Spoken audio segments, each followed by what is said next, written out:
क्या आपने कभी सोचा है कि अमेरिका जैसे देश में पढ़ाई करने का सपना, जिसे हजारों स्टूडेंट सालों से देखते आए हैं, आज अचानक अधूरा क्यों रह जा रहा है? इस साल हजारों भारतीय छात्रों को ना तो वीजा इंटरव्यू स्लॉट मिल रहा है, और जिनको मिल भी रहा है स्लॉट, उन्हें भारी संख्या में रिजेक्शन झेलना पड़ रहा है। तो क्या ये किसी पॉलिसी का हिस्सा है, या फिर अमेरिका अब भारतीय छात्रों को लेकर पहले जैसा वेलकमिंग नहीं रहा है? आज इस वीडियो में हम आपको सारे क्वेश्चंस का आंसर देने वाले हैं। विस्तार से समझाएंगे कि आखिर अमेरिका में स्टूडेंट वीजा को लेकर इतना बड़ा संकट क्यों पैदा हो गया है। Hi everybody, you watching NBT Tech Ed and I am your host Neha Upadhyay. तो सबसे पहले बात करते हैं ग्राउंड रियलिटी की। तो देखिए, हैदराबाद जैसे शहरों में, जो कि इंडिया के सबसे बड़े एजुकेशन हब्स में से एक है, वहाँ के एजुकेशन कंसल्टेंट्स कह रहे हैं कि यूएस जाने वाले स्टूडेंट्स की संख्या में 70 to 80% की गिरावट आ चुकी है। हर साल जुलाई तक स्टूडेंट्स का जो वीज़ा इंटरव्यू है वो हो चुका होता है, फ्लाइट्स बुक हो जाती हैं और बैग पैक हो जाते हैं। लेकिन इस साल ना तो इंटरव्यू स्लॉट मिल रहे हैं और ना ही कोई कंफर्मेशन आ रहा है। स्टूडेंट्स हर दिन पोर्टल रिफ्रेश कर रहे हैं, स्लॉट्स के इंतजार में दिन रात बैठे हैं, लेकिन कुछ हो नहीं रहा है।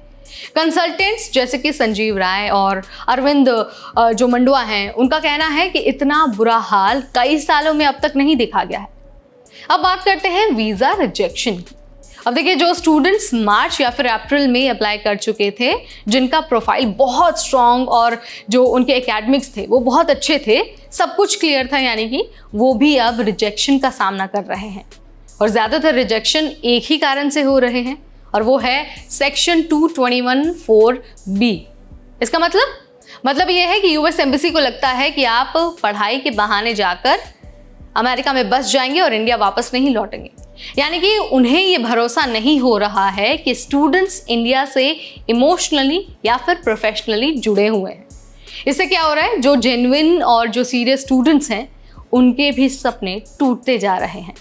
कई तो इमोशनली टूट गए हैं, क्योंकि उन्होंने सालों की मेहनत के बाद भी ये मौका हाथ से खो दिया है या फिर गंवा दिया है। तो सवाल उठता है कि अब स्टूडेंट्स को क्या करना चाहिए, वो क्या कर रहे हैं? तो देखिए, बहुत सारे स्टूडेंट्स ने यूएस एप्लीकेशन को विड्रॉ कर दिया है। एक 23 साल के स्टूडेंट ने बताया कि अगर मैं और इंतज़ार करता रहा तो मेरा पूरा 1 साल बर्बाद हो जाता, इसीलिए अब मैंने जर्मनी में मास्टर्स के लिए अप्लाई कर दिया है। जर्मनी, कनाडा, यूके, नीदरलैंड्स जैसे देशों में अब स्टूडेंट्स ज़्यादा इंटरेस्टेड हो रहे हैं। क्यों? क्योंकि वहाँ की जो पॉलिसीज़ हैं अभी वो ज़्यादा ट्रांसपेरेंट है, साफ है, सिंपल है और बहुत ज़्यादा वेलकमिंग भी है। और अगर फ्रैंकली मैं आपको कहूँ तो स्टूडेंट्स का भरोसा अमेरिका पर से थोड़ा हिलने ज़रूर लगा है। अब यूएस कॉन्सुलेट्स हैदराबाद का भी बयान इस पर आ गया है। उनका कहना है कि हमने स्लॉट्स को दोबारा शुरू कर दिया है।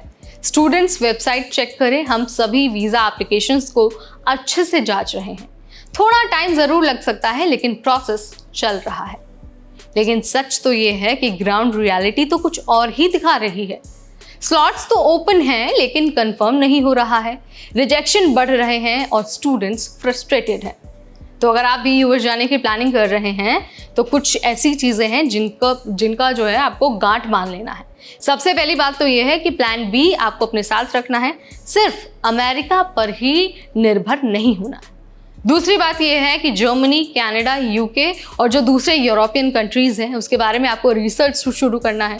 इसके अलावा जल्दी से जल्दी आपको अप्लाई करना है। प्रोसेस में देरी अगर आप करते हैं तो हो सकता है कि भविष्य में आपको और ज़्यादा दिक्कतें हो जाए। पेशेंस रखिए, पॉजिटिव रहिए। अगर एक रास्ता बंद हो रहा है तो दूसरा ज़रूर खुल सकता है। तो भाई, ये था पूरा मामला यूएस स्टूडेंट वीज़ा क्राइसिस 2025 का। अगर आप भी इस प्रोसेस से गुजर रहे हैं या फिर आपके किसी जानने वाले, किसी दोस्त या फिर रिश्तेदार को मदद चाहिए, तो उनके साथ ही आप ये वीडियो ज़रूर शेयर कीजिए। इस वीडियो में फ़िलहाल इतना ही। तब तक मुझे यानी नेहा को दीजिए इजाज़त। Keep watching NBT Tech Ed।